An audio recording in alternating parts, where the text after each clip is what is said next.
Yaorana et bienvenue dans Manava. La prévention de l'environnement est un enjeu pour nous tous. Dans cette optique, de nouvelles méthodes de culture font leur apparition et nos invités du jour nous en parlent. Avec nous sur ce plateau, aujourd'hui j'accueille Philippe Courreau, qui est directeur de la direction de l'agriculture. Bonjour. Vainouille Le Hartel pour la société Tewa Polinetia. Bonjour. Jonathan Cuneo pour la ferme permacole de Tipapa. Yorana. Et Eric Adams, qui est spécialiste en aquaponie. Yorana. Ravi de vous accueillir tous les quatre. Vainouille, parle-nous de la société Tewa Polinetia. Alors, Tewa Polinetia, nous sommes à Toahutu. Et en fait, nous produisons de la laitue en hydroponie indoor. Alors Donc, explique-nous, il va falloir... Aujourd'hui, on va expliquer à tout le monde ce que c'est que l'hydroponie, l'aquaponie, la permaculture, tout ça, il faut qu'on sache de quoi on parle. D'accord. Alors, l'hydroponie, c'est une méthode de culture, d'abord, qui n'utilise pas la terre du tout. En hydroponie, ça se passe hors sol. Et à la place d'utiliser de la terre, principalement, on utilise de l'eau. D'ailleurs, dans hydroponie, on reconnaît le mot hydro, qui veut dire eau en grec. Et donc, en clair, l'hydroponie permet de faire pousser ces plantes dans de l'eau à l'aide de différents systèmes, différentes techniques disponibles. Et à Tewa Polinetia, on utilise la technique des goulottes. Et en fait, on est capable de fournir 3 tonnes de laitue à l'année avec une garantie de 0 pesticides, 0 fongicides et 0 herbicides. Comment vous est venue cette idée? Alors, pourquoi? Pourquoi? D'abord, c'est mon associé Jean-Pierre Lacon qui a eu l'idée quand il était venu en vacances ici il y a quelques années. Ça l'a vraiment chamboulé. Il est rentré, il a démissionné de son poste d'ingénieur dans l'armement et il a dessiné tout le projet. Il est revenu ici et voilà, le reste s'est fait. Moi, je me suis invitée dans le projet parce que je suis locale. J'avais une envie justement d'apprendre à produire mes propres légumes d'une façon saine. Parce que bon, Dieu sait ou Dieu ne sait pas ce qu'il y a dans les légumes qui se font aujourd'hui. Et puis voilà, c'est comme ça que je me suis proposée de m'associer avec. C'est une aventure intéressante et je veux y participer. Oui, c'est ça. Et donc depuis 2019, c'est ce qu'on produit. Alors dans un autre, donc là on va parler de ta ferme Permacole, Jonathan, tu nous en parles un petit peu? Oui, donc le nom de la page Facebook Ferme Permacole de Tipapa. Permaculture, une redéfinition rapide parce qu'on en a déjà parlé, mais du coup la permaculture, l'une des définitions que je donne, c'est l'harmonie entre l'homme, la nature et la technologie en fait. On entre plus dans un cadre sociétal. Quand ma mère me parle de permaculture, la permaculture c'est un système ancien qu'on retrouve déjà à Rurutu. C'est l'organisation, c'est un art de vivre, une autre définition. C'est un art de vivre qui associe l'art de cultiver le sol de manière à le rendre fertile indéfiniment et l'art d'aménager le territoire. Donc il y a la notion de designer le territoire et en même temps de le rendre fertile indéfiniment, dans le sens où il n'y a pas de limite à quel point on peut rendre le sol fertile. Ça veut dire que tu essayes d'utiliser ou tu n'utilises pas d'intrants chimiques ou ce genre de choses? Ça forcément, bien sûr, les intrants sont non seulement inutiles, mais aussi inefficaces dans la plupart en général. Ce qui est rentable en permaculture, c'est la matière organique. Parce qu'en fait, le seul, non pas le meilleur moyen, mais le seul moyen d'enrichir le sol, c'est en fait avec les matières organiques qui tombent de l'arbre. Il suffit de regarder ça dans la forêt, dans la brousse. Les feuilles tombent de l'arbre et enrichissent le sol naturellement. Et c'est ça en fait qui est rentable en fait. Tu veux dire qu'au sein de ta ferme, parce que pour bien l'expliquer, tu as à la fois des légumes qui peuvent être plantés dans le sol et tu peux aussi avoir des arbres qui sont au même endroit. L'un des autres éléments de la permaculture, c'est une combinaison de tout ça. L'un des autres éléments, c'est de la diversité, forcément. De la diversité dans toutes les plantes parce qu'on ne mange pas la même chose tous les jours. Du coup, il faut de la diversité parce que la diversité va enrichir le sol.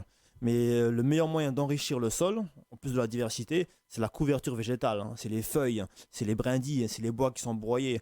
Du coup, on utilise aussi un broyeur. On a un broyeur pour écraser, pour détruire les gros morceaux de bois, pour qu'ils soient plus facilement consommés par la vie du sol, par la microbiologie du sol. C'est un peu transversal parce que je vais vous parler de microbiologie, je vais parler de couverture végétale, je vais parler de la production, transformation des produits locaux, la transformation parce que maintenant où on en est, au niveau de la permaculture, je vais plus parler de la transformation des produits locaux. On va y revenir. Ok. Alors maintenant qu'on a expliqué la permaculture, On a commencé à l'expliquer. On a expliqué un petit peu l'hydroponie. Eric, tu nous parles de l'aquaponie. Alors l'aquaponie, c'est, je dirais, une sorte de culture hybride entre l'hydroponie et la permaculture. Parce que comme la permaculture, et j'aime pas utiliser le mot permaculture parce que c'est vraiment une philosophie, un mode de vie plutôt qu'une technique, je dirais la culture en sol vivant, dans un milieu vivant. L'aquaponie, c'est la même chose, c'est un système de culture circulaire qui utilise la microbiologie, donc la biodiversité, pour faire pousser des plantes et élever, en l'occurrence, des poissons. En gros, on a intégré un élevage pour pouvoir produire les engrais pour les plantes. Et cette eau est filtrée, donc l'eau qui arrive des poissons vers les plantes, elle est fertile, et elle est épurée par les plantes pour revenir ensuite aux poissons, et etc. Donc les uns reposent sur les autres. Donc c'est là où il y avait un intérêt justement de pouvoir parler des trois styles de culture puisqu'elles sont reliées à un moment ou à un autre. Voilà, mais son aspect ressemble à celui de l'hydroponie puisqu'on utilise déjà des Vous travaillez hors sol aussi. Des matériels identiques, mais c'est simplement dans le cœur où on est vraiment différent. C'est pas un système linéaire où je vais acheter des engrais pour en mettre dans mon système pour fertiliser la solution, faire pousser mes plantes. Ça va vraiment être les poissons qui vont faire ce travail en collaboration avec les microbes. Alors on va rentrer dans le détail ensuite. Philippe, maintenant qu'on a expliqué ces différentes, ces trois, on va dire, cultures assez complémentaires, d'ailleurs, on pourrait dire, est-ce que c'est l'avenir de l'agriculture en Polynésie et on y voit des avantages ? Alors, un avenir de l'agriculture, en tout cas, ce sont des formes d'agriculture, et on voit bien qu'on a des acteurs là, autour de la table qui sont engagés dans ce mode de production. Donc, nous, on va pas dire que c'est ça l'avenir. Ça fait partie, disons, des formes d'agriculture, et ce sont des systèmes, entre guillemets, innovants, même si, pour certains, on recycle en fait des techniques qui étaient déjà connues par le passé.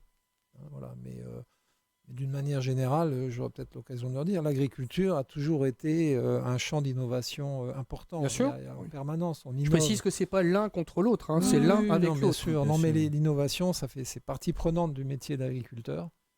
Et on en a une évolution permanente. Et voilà. On en a un très bon exemple autour de la table aujourd'hui. Là, l'intérêt, c'est très clairement qu'il y ait moins d'intrants chimiques, voire pas du tout. Donc on est dans une notion, en tout cas le moins possible, on va dire, et on est dans une démarche éco-responsable, c'est vraiment l'idée. Vainouy, est-ce qu'il est facile de trouver le matériel pour ce type de culture ? Localement, non. À ma connaissance, il y a un seul fournisseur local de système hydroponique, mais à petite échelle. Enfin, par rapport à ce que moi je produis. Ils sont incapables de fournir ce dont j'ai besoin. Parce que si c'était un nouveau, alors on va dire marché ça, pour eux. Et non seulement pour eux, mais localement, l'hydroponie n'est apparue que à partir du moment où nous on est arrivés. Mais après pour nos besoins, on a dû les faire venir de l'étranger.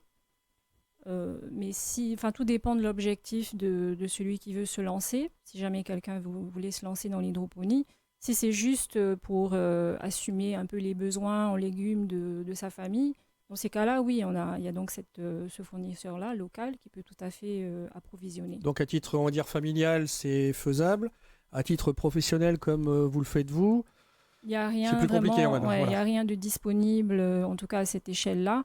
On est amplement dépendant des importations. Jonathan, pourquoi avoir choisi ce type de culture ? Alors, moi j'étais embarqué là-dedans parce que ma mère avait déjà la vision là-dessus. Et on se rendait compte aussi que c'était un système qui était déjà mis en place à Rurutu. À Rurutu, ils font une production, ça peut aller au moins 60 tonnes par hectare et par an, mais ça peut aller jusqu'à 80 tonnes de taro par hectare et par an, ce qui est largement supérieur au conventionnel. Et qui est à vérifier, je vous laisse vérifier, mais il me semble, quand j'avais vérifié, c'était 14 tonnes par hectare en conventionnel. Donc la totale pesticide Pauroa, c'est vraiment l'ancien modèle en fait, modèle conventionnel. C'est 80 ? À Rurutu, ils peuvent aller jusqu'à 80 tonnes de taro par hectare et par an, mais c'est une moyenne de 60 tonnes sinon. Voilà. Donc je vois Philippe qui opine du chef en se disant, bon, c'est pas tout à fait les chiffres. L'intérêt... Bon, l'intérêt, comme je vous dis, c'est pas d'opposer les cultures les unes aux autres, puisqu'elles sont complémentaires. Alors, s'il faut vérifier les chiffres, oui, peut-être que j'ai pu Non, me tromper. non, mais- C'est pas grave en soi, et donc tu t'es dit, bon, mais je vais pouvoir mettre en place ce modèle-là sur Tahiti. Ma mère a commencé à mettre en place ce système-là. Donc j'ai été le CIRA de service. J'ai fait tous les travaux qu'il y avait à faire, tapoutra à déplacer la terre et tout, tous les travaux qu'il y avait à faire. Donc on a commencé à faire des aménagements et on s'est rendu compte en fait avec le temps qu'on faisait 2 tonnes de production par an sur 500 mètres carrés à peu près. 500 mètres carrés de production, donc c'est pas un hectare étant 10 000 mètres carrés. Et c'est là qu'on se voyait de la différence de rentabilité en fait, la différence de productivité du sol. Quand le sol est nourri avec les éléments naturels, des éléments gratuits, je précise, et bien le sol est de meilleure qualité. Il est de meilleure qualité, la vie microbiologique se développe dans le sol et ils peuvent rendre, c'est en ça que le sol devient de plus en plus riche, de plus en plus fertile. Il n'y a pas de limite à ce que de limite de développement des micro-organismes. Les micro-organismes peuvent être indéfiniment de meilleure qualité. Tu as choisi un type de légumes particulier ou tu en travailles plusieurs? Ben là où j'en suis, alors j'ai des sessions FAAPU dans la semaine, à peu près toutes les semaines, mais je suis beaucoup plus concentré sur la transformation des produits locaux et je pense que l'avenir est là. Je pense que c'est la suite logique. Dans un contexte permacole, je suis sûr que c'est la suite logique, la transformation des produits locaux. Transformer le hourou, transformer les cocos et les remettre dans les circuits commerciaux. Et c'est là où j'en suis avec les bonbons coco. On a développé les bonbons coco parce qu'on se rendait compte qu'il y avait trop de bonbons avec des composants ultra chimiques qui sont sur le marché aujourd'hui et qui sont très mauvais pour la santé des enfants. C'est pour ça qu'on a décidé de travailler sur quelque chose de ludique, les bonbons coco. Donc c'est 2 fois moins de sucre que les bonbons industriels, pas de rao chimique dedans, du vrai sucre avec de la vraie photosynthèse. C'est du sucre importé pour le moment, il n'y a pas encore de producteurs de sucre suffisamment à des prix convenables pour le moment, localement. Donc pour le moment c'est du sucre importé. Mais on achète à peu près 300 000 à 400 000 francs de coco chaque année qui sont transformés, faits en bonbons coco et remis dans le circuit commercial. Donc voilà où j'en suis au niveau de la transformation, c'est D'accord. plutôt ça. Philippe, est-ce qu'on peut, on peut imaginer qu'il y ait une transition qui se fasse entre une agriculture classique et ce type d'agriculture et quelle part ça pourrait prendre dans l'avenir? Bon, alors, il faut qu'on essaye de recaler certaines choses. J'entendais ce Cuneo, excuse-moi, j'ai oublié ton prénom. Jonathan. J'entendais Jonathan qui disait que c'était l'ancien système en parlant du système dit conventionnel avec engrais chimiques concernant les taraudières de Rurutu. Bon, j'ai pas tout à fait la même analyse. Les taraudières de Rurutu sont surtout connues et nous on a fait un travail de certification en agriculture biologique de ces taraudières justement par ces systèmes qui existaient avant l'arrivée des Européens, qui sont les systèmes de taraudières irriguées, des systèmes de culture polynésiens assez classiques et qui ont déjà fait leurs preuves depuis des siècles, avec une fertilisation beaucoup à base de feuilles de cocoutier, mais aussi l'eau d'irrigation qui amène des apports limoneux, etc. Donc c'est une partie dans les méthodes là, et les projets là, qui sont évoqués autour de la table. Une partie de ces méthodes en fait réutilise des principes vieux comme le monde en matière agricole, on en parle souvent, mais c'est ça. Donc voilà, et c'est bienvenu. Hein. Le point commun, on va dire, ce dont j'ai l'impression, c'est une volonté d'utiliser moins de produits dits chimiques, ce qu'on appelle les pesticides chimiques. Alors, je voulais aussi faire un tout petit bémol sur l'aspect totalement novateur en Polynésie de l'hydroponie. Bon, l'hydroponie en milieu fermé, je pense, comme effectivement tu le pratiques, là, ce que j'avais visité, ça effectivement c'est nouveau et je crois que c'est le seul projet, il me semble, le seul qui existe. Mais l'hydroponie en tant que telle, c'est-à-dire faire pousser des légumes, alors c'est souvent des laitues, voire des tomates, hein, dans des gouttières avec uniquement de l'eau qui circule comme substrat de l'eau avec des éléments minéraux et un recyclage de l'eau, ça se fait déjà depuis quand même déjà. Je parlais de l'hydroponie indoor. Je crois que c'est l'indoor qui est, on va dire, novateur. Donc, et qui est le premier projet mis en place. C'est ça. Voilà, juste pour terminer, donc effectivement, il y a tout un travail qui est fait de manière très organisée, volontaire, au niveau des services techniques de la Polynésie, c'est d'encourager des formes d'agriculture, donc avec moins d'impacts environnementaux, moins d'utilisation de produits chimiques. Donc système de culture qu'on connaît le plus à ce niveau-là, c'est l'agriculture biologique, parce qu'elle est développée, elle est Elle est normée. encadrée, elle est normée, exactement. Voilà, oui, c'est-à-dire qu'elle elle est normée. Mais c'est effectivement ce type d'agriculture qu'on encourage, Vers lequel on va- et il y a on tend, ouais. plusieurs formes. Il y a plusieurs formes d'agriculture. Eric, quel type de légumes avec l'aquaponie, pardon, on peut faire pousser? Tout type de légumes. Mais avant de répondre à cette question, j'ai envie de réagir sur quelques petites choses. Hein. Donc, déjà, le terme chimique. Bon, en fait, mes questions ne servent à rien, quoi. Non, pas du tout, pas du tout. Mais faut bien comprendre qu'on parle de chimie. Ça peut être biologique et chimique. Oui. Ouais. Là, on parle d'éléments chimiques de synthèse. Et ça, par contre, c'est ce qu'on veut éviter. La deuxième chose, on parle de l'hydroponie indoor étant une innovation. Il faut savoir que les pacaculteurs, ils utilisent l'hydroponie indoor depuis des dizaines d'années, quoi. Donc, c'est pas vraiment novateur. Maintenant, ce que j'ai trouvé novateur dans ce que fait Veinouï, c'était la culture de fraises, ici. Et ça avait tout son sens dans ce cadre-là. Pour revenir sur, encore une fois, les techniques qui ne sont pas nouvelles, effectivement, l'aquaponie, ce n'est pas nouveau du tout. C'est une très ancienne technique. D'ailleurs, les taraudières sont une sorte de branche. C'est eux qui ont mis ça en place pour faire ça. Exactement. Aujourd'hui, il y a encore des rizières qui sont faites, on dirait, en aquaculture intégrée. C'est plus ça le terme aujourd'hui. On va appeler aquaponie parce que c'est un terme qui est arrivé dans les années 70, mais qui en réalité reprend des principes qui sont vieux comme le monde. Donc en fait, ça n'a rien de nouveau, hein, tout ça. La seule chose qui est nouvelle et qui paraît nouvelle, c'est la technologie. En fait, on utilise en fait des techniques pour faire quoi? Pour avoir une emprise au sol qui soit minimum et qui puisse permettre de moduler les cultures. Moi, aujourd'hui, sur ma terrasse, je peux avoir un système aquaponique. Si j'ai un appartement, je peux faire de l'aquaponie. C'est là où, je dirais, les différentes techniques vont avoir du sens. Ça va être en fonction des besoins.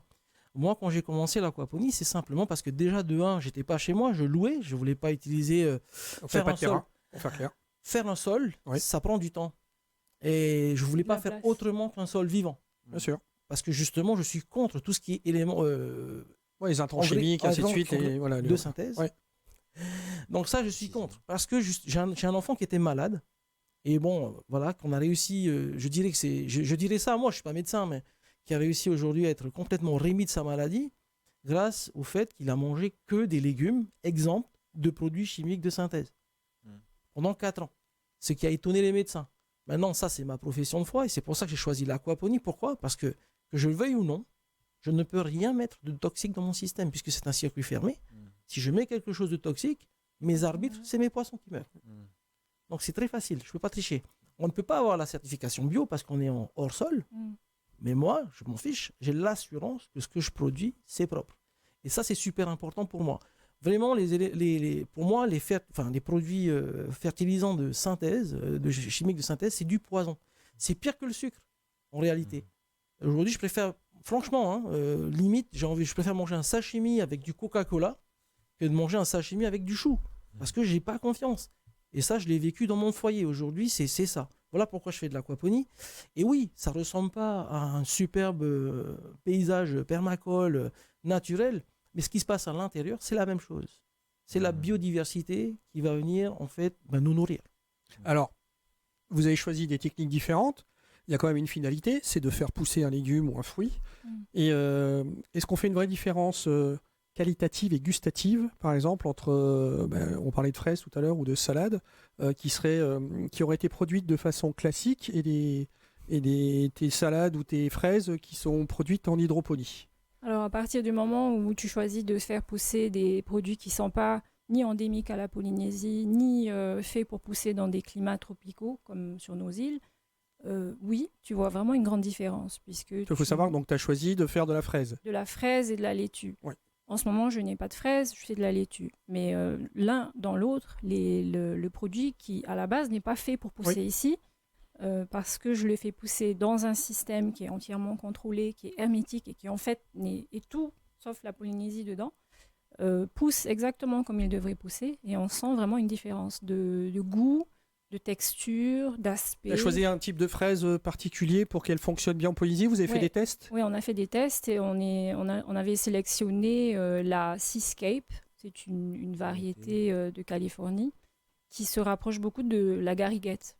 C'était l'autre question, parce qu'une des plus connues, évidemment, c'est la gariguette. Ouais, on la trouve particulièrement goûteuse et elle plaît à beaucoup de gens. Et donc, c'est quasiment le même style. Très proche. J'avais fait goûter un de mes clients, son grand-père à l'époque en France était un grand producteur de fraises.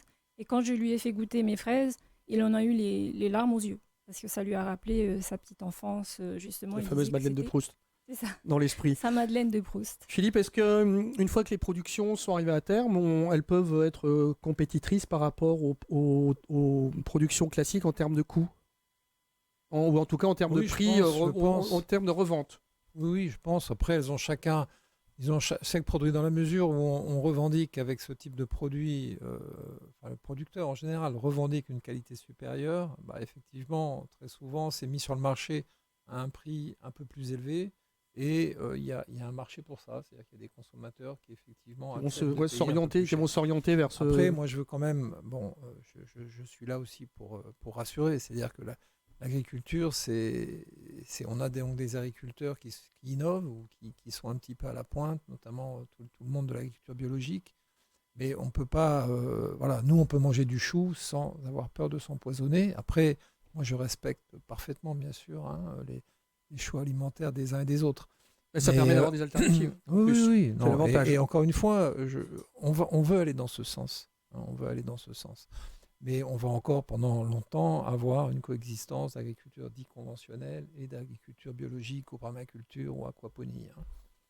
Il y a quand même une grande prise de conscience. Là, beaucoup de gens cherchent justement à ne consommer que des éléments qui n'auront pas subi de traitement phytosanitaire définitivement toxique. Oui, c'est ça, ça donne une alternative. Il y a des personnes qui vont rester et continuer à acheter leurs légumes parce qu'ils en sont contents et qu'ils sont de bonne qualité. Et puis ça permet aussi à d'autres personnes, s'ils veulent avoir une démarche encore différente, de se tourner vers vos produits. Donc d'où la diversité dont parlait Philippe, elle est importante, intéressante. Et une fois encore, je le répète, c'est pas l'un contre l'autre, c'est différentes formes d'agriculture. En fait, il y a différents niveaux. Moi, avec la période Covid, on a vu une agriculture domestique qui s'est développée. Et c'est pour ça aussi que, voilà, je pense qu'on est pertinent au moment où on répond à un besoin. Je prends un exemple. Faire de l'agriculture en sol, c'est bien quand tu as un sol. Et si tu n'en as pas, voilà. Donc par contre, au niveau industriel, effectivement, c'est là qu'il faut dimensionner et faire des études économiques correctes pour pouvoir voir quel est le bénéfice d'utiliser un certain lopin de terre, comment est-ce qu'on change la terre. Parce que quand on fait de l'agriculture dite conventionnelle, j'aime pas trop ce terme, mais on change la terre, on a un impact environnemental. Ouais. Il faut baisser cet impact. Et pour moi, le top, véritablement, c'est ce qu'on fait en permaculture ou en sol vivant. C'est qu'on va régénérer, on va enrichir la terre. Et du coup, on est un bénéfice. Oui, voilà. C'est du gagnant-gagnant. Quoi. Exactement. Tout le monde, voilà. Mais par contre, à petite échelle, c'est pas tout le monde qui a de la terre. C'est pas tout le monde. C'est un des, on va dire, les soucis que j'ai pas spécialement voulu en parler, mais pour plus rester concentré sur vos techniques respectives. Ouais. Mais il y a cette notion aussi de pouvoir trouver des parcelles et ainsi de suite. Si je déménage, j'emporte pas mon terrain avec moi. C'est ça. C'est ça. Donc ça dépend des besoins. Ça devient un souci aussi avec les problèmes d'indivision, de trouver des endroits où tu veux étaler ton champ. C'est une vraie thématique. Hein. Avec une culture en étage, tu as même pas du tout ce souci. Est-ce que vous donnez la ferme par exemple est ouverte aux particuliers et vous allez leur donner des formations, des explications, des cours et faire en sorte qu'ils puissent reproduire le schéma chez eux? Il y a déjà des formations qui sont en cours, mais bon, alors je ne sais pas si cette année elle va être réouverte pour les visites. On travaille là-dessus, on travaille sur notre temps. Mais est-ce que je voulais revenir sur le fait que tu le fais court. Oui, je fais court. J'ai une autre question à poser à Eric. Oui, parce que vas-y. Je vais très vite. La permaculture n'est pas une technique. Là, c'est en mouvement. Comme l'avait dit, comment tu t'appelles déjà? Eric. Comme l'avait dit Eric tout à l'heure, c'est pas une technique, c'est une philosophie, une façon de penser, une philosophie, une façon de vivre. Et là où on est la ferme Petit Papa, c'est qu'on est en fait en train de se concentrer sur le marché, le contexte permacole du marché, comment il va évoluer. Donc les bonbons coco, c'est quelque chose qui est bien travaillé parce qu'on a 160 points de vente. Mais là, on est en train de se concentrer sur les frites de Ourou parce que je ne sais pas combien de personnes mangent des frites ici. Mais l'évolution permacole logique, c'est remettre les frites de Ourou dans les roulottes, dans tous les points de vente où on propose des frites. Voilà. Ouais, donc ça a aussi un impact. Eric, est-ce qu'il y a des cours qui sont donnés aux particuliers? Oui, bon, on manque de temps pour pouvoir organiser des sessions de formation, mais lorsque c'est possible, on le fait. Donc, même à des professionnels qui se sont lancés, on a des petits agriculteurs de petite envergure qui se sont lancés et qui ont bénéficié de formation. Oui, parce que comme le disait Philippe tout à l'heure, on peut très bien aussi être agriculteur classique et avoir d'autres types d'agriculture à côté et de voir comment les choses évoluent, puisque c'est comme ça qu'on fait avancer les choses. Vainouï, toi, est-ce que des formations sont données aussi? Est-ce qu'on peut venir voir comment vous travaillez et ainsi Oui, de suite? absolument. On invite tout le monde de venir voir un peu comment ça se passe. Et aussi, on propose régulièrement des ateliers d'initiation à l'hydroponie. Et on a plein de gens qui ont participé, qui soit étaient très curieux, ils voulaient juste comprendre ce que c'était, et soit se sont carrément lancés dans l'hydroponie. L'intérêt étant justement de gagner de la place, de pouvoir rapidement obtenir des résultats. Et c'est là l'intérêt aussi de l'hydroponie. Est-ce que au-delà de la laitue et des fraises, qu'est-ce qui est prévu bientôt? Alors déjà, c'est compliqué de lancer un nouveau produit. Pour la fraise, ça nous a pris plus d'1 an quand même de bien Et maîtriser. entre les essais et ainsi de C'est suite. ça, Voilà. la laitue, pareil. Là, on envisage éventuellement champignons ou endives. Mais bon, Oui, c'est à travailler. C'est sur le long terme. Bon, on peut espérer un jour avoir peut-être une appellation d'origine fraise ou endive en Polynésie, Philippe. La tahitienne, ouais. Pourquoi pas? L'appellation d'origine, ça va être compliqué. Mais enfin, Mais je on peut en faire. l'ai mis haut volontairement En tout cas. pour rester très optimiste. mais du champignon, il y en a déjà. Il y a déjà des gens qui produisent des champignons Mm. ici. Alors, vous voyez que des solutions éco-responsables existent, donc bien, elles sont déjà mises en œuvre en Polynésie par des producteurs engagés dans la protection de notre écosystème, et ça se fait aussi en même temps que les autres cultures qui amènent aussi ce qui nous est nécessaire. Merci à vous quatre d'avoir répondu à nos questions. Bravo. Merci. Cette Bravo, émission merci. sera en replay sur le site de TNTV. Bonne fin de journée sur TNTV.